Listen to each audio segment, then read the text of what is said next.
सोनपुरवासी असंतोष कारण जानिबा। सुवर्णपुर सहर एक मंदिर मालिनी सहर भाव में देश विदेश परिचय। प्रशासनिक अवहेला हेतु रथ निर्माण कार्य आज पर्यंत आरंभ हो नथिबारु जन असंतोष बढ़िबारे लागिछि। सहरर बुद्धिजीवी रथयात्रा कमिटी सदस्य आज उपजिल्लापाल सम्यारपा रथों को भेटी शीघ्र रथ काम त्वरान्वित करने जणाइछन्ति।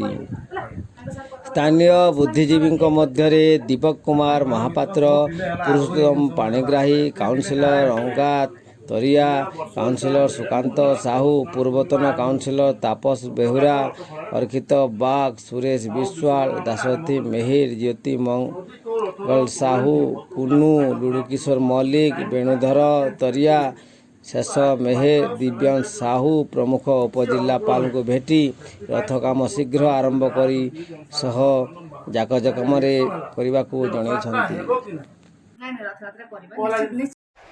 सुवर्णपुर जिले में ए वर्ष रथयात्रा आम शांति श्रृंखला भाव में करवा। आम अलरेडी रथयात्रा प्रस्तुति बैठक आम सरी रथ खड़ा काठ आसिक पड़ी नूतन काठ अणाई फरेस्ट विभाग तरफ एवं ताहा मिल रे कटा होगी से प्रस्तुत अच्छी।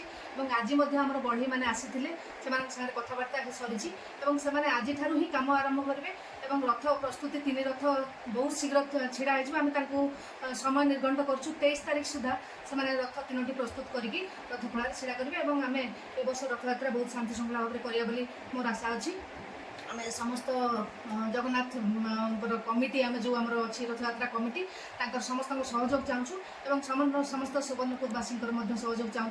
भगवान जगन्नाथ कृपारू ए वर्ष भलरे रथयात्रा हो यह मोर कामना। धन्यवाद।